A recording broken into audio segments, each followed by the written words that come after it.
వెంకటగిరి గ్రామ ప్రాంత ప్రజలారా, యేసు ప్రభు నామంలో మీకందరికీ శుభముల వందనాలు తెలియజేస్తూ ఉన్నాం. మీ ప్రాంతానికి రావటానికి ప్రత్యేకమైనటువంటి కారణము గమనించండి.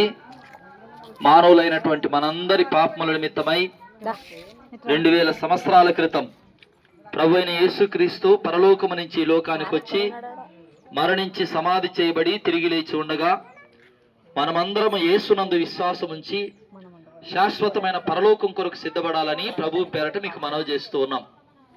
గమనించండి, యేసును నమ్ముకోవటము మతం మార్చుకోవటం కాదు, కులం మార్చుకోవటం కాదు, కానీ మన ఆత్మీయ జీవితాన్ని, మన ప్రవర్తనను, మన నడవడికను దిద్దుకొనుటయే అనే వాస్తవాన్ని మనం అందరం ఖచ్చితంగా గుర్తించాలి. మీరు బాగా గమనించాలి, మనం నమ్మిన ప్రభు అయిన యేసుక్రీస్తు వ్యక్తులను బలవంత పెట్టేటటువంటి దేవుడు కాదనే వాస్తవాన్ని గుర్తించాలి. చూడండి, అందుకనే బైబిల్లో రాయబడింది, ప్రకటన గ్రంథం 3వ అధ్యాయం 20-21 వచనాల్లో, ఇదిగో తలుపు నొద్ద నిలుచుండి నేను తట్టుచున్నాను, ఎవడైనను నా స్వరము విని తలుపు తీసిన ఎడల నేను వాని యొద్దకు వచ్చి వానితో కలిసి భోజనం చేస్తానని యేసు ప్రభు సెలవిచ్చాడు. మనం అనుమతించకుండా యేసు ప్రభు ఎవరి హృదయాలలోకి రాడు, ఎవరి ఇండ్లలోకి కూడా రాడు. ఇది మనం అర్థం చేసుకోవాల్సిన విషయం. కాబట్టి యేసు ప్రభుని నమ్మిన ప్రతి వ్యక్తి అర్థం చేసుకోవాల్సిన ఒక మాట ఏంటంటే, శాశ్వతమైన నిత్య జీవం మన కొరకు ఎదురు చూస్తూ ఉంది. కాబట్టి అశాశ్వతమైన ఈ యొక్క భూలోక జీవితాన్ని మనం ముగించుకుని వెళ్లాల్సిన బాధ్యత మన పైన ఉంది. బాగా గుర్తించండి, లోకం మనకు ఒక విషయం నేర్పింది. మనిషి మరణిస్తే మట్టికి మట్టి, గాలికి గాలి అనేటటువంటి ఒక తప్పుడు సిద్ధాంతాన్ని ఈ ప్రపంచం మనకు పరిచయం చేసింది. దేవుడు చెప్తాడు, మట్టికి మట్టి కలవటం వాస్తవమే, కానీ శరీరాన్ని నడిపించేటటువంటి ఆత్మ లోపల ఉంది, దాన్ని బ్రతికించేటటువంటి దేవుడు పరలోకంలో ఉన్నాడు. మరి మరణించిన తర్వాత ఆత్మ ఎక్కడికి వెళ్తుంది? దీని గురించి ఎవరు చెప్తారు? ఏ పాఠశాలలో చెప్తారు? ఎక్కడ బోధిస్తారు మనకి? కాబట్టి బైబిల్ గ్రంథం దాని గురించి స్పష్టంగా చెప్తాది. యేసు ప్రభు చెప్పాడు, ఆత్మయే జీవింపజేయుచున్నది, శరీరము కేవలం నిష్ప్రయోజనము అని యేసు ప్రభు చాలా స్పష్టంగా చెప్పాడు. దేవుడు లోకమును ఎంతో ప్రేమించను, కాగా అద్వితీయ కుమారునిగా పుట్టిన వాని యందు విశ్వాసం ఉంచు ప్రతివాడు నశింపక నిత్య జీవం పొందునట్లు ఆయనను అనుగ్రహించననే మాట బైబిల్లో మనం చదువుతాం. కాబట్టి దేవుడు మనలందరినీ ప్రేమించాడు. మనం ఏ కులానికి సంబంధించిన వ్యక్తులమైనా, ఏ మతానికి సంబంధించిన వ్యక్తులమైనా, ఏ ప్రాంతానికి సంబంధించిన వ్యక్తులమైనా, ఏ వర్గానికి సంబంధించిన వ్యక్తులమైనా, పొట్టి వాళ్ళమా, నల్లవాళ్ళమా, ఎర్రవాళ్ళమా, తెల్లవాళ్ళమా, ఎటువంటి వ్యక్తులమైనా సరే దేవుడు మనల్ని ప్రేమించాడు. ప్రేమించి తన ప్రాణాన్ని యేసు ప్రభు మన కొరకు పెట్టాడు. కాబట్టి అంత విలువైనటువంటి వ్యక్తులమని మనం గుర్తించాలి.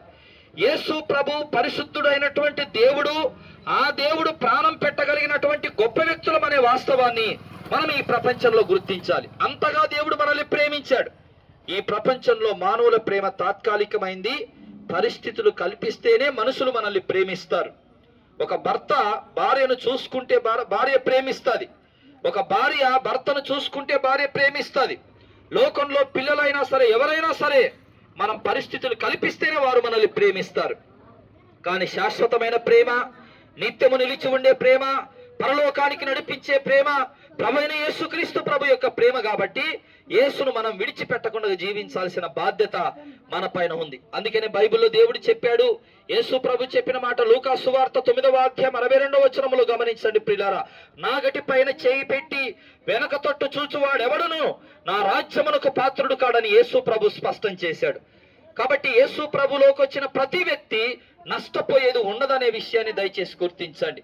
అందుకనే నా మాట విని నన్ను పంపిన వాని యందు విశ్వాసం ఉంచువాడు నిత్య జీవం కలిగిన వాడు మరణములోనికి రాకుండగా తీర్పులోనికి రాక మరణములో నుంచి జీవములోనికి దాటి ఉన్నాడని మీతో నిశ్చయముగా చెప్పుచున్నానని యేసు ప్రభు స్పష్టం చేశాడు.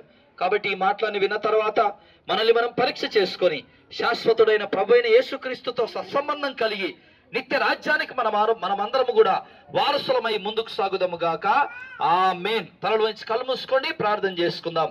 పరిశుద్ధుడైన పరమ తండ్రి, ఈ వెంకటగిరి ప్రాంత ప్రజల నిమిత్తం ప్రార్థన చేస్తూ ఉన్నాం.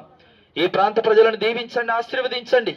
మీ కృప కొరకు కనిపెట్టుకొని శాశ్వతమైన పరలోకాన్ని సంపాదించుకోవటానికి ఈ భూమి మీద ఉన్నప్పుడే మీ కొరకు సిద్ధపడినట్లు సహాయం చేయండి. యేసు ప్రభు సెలవిచ్చినట్టుగా నా పేరిట వచ్చేటటువంటి వారికి పరమ తండ్రి ఈ ప్రాంతం యొక్క ఆహ్వానాన్ని మీరు మాకు తెలియజేసినందుకై కృతజ్ఞతలు చెల్లిస్తూ ఉన్నాం. పరమ తండ్రి, ఈ ప్రాంత ప్రజలు ఏ అవసరతలో ఉన్నారో, ఏ వర్షం కొరకు ఎదురు చూస్తూ ఉన్నారో, ఆశ కలిగిన ప్రాణమును తృప్తిపరిచేటటువంటి దేవుడు కనుక నీకు ప్రార్థన చేస్తూ ఉన్నాం. స్వస్థపరచు యెహోవాను నేనే అని సెలవిచ్చారు. అందును బట్టి మీకు స్తోత్రాలు చెల్లిస్తూ ఉన్నాం.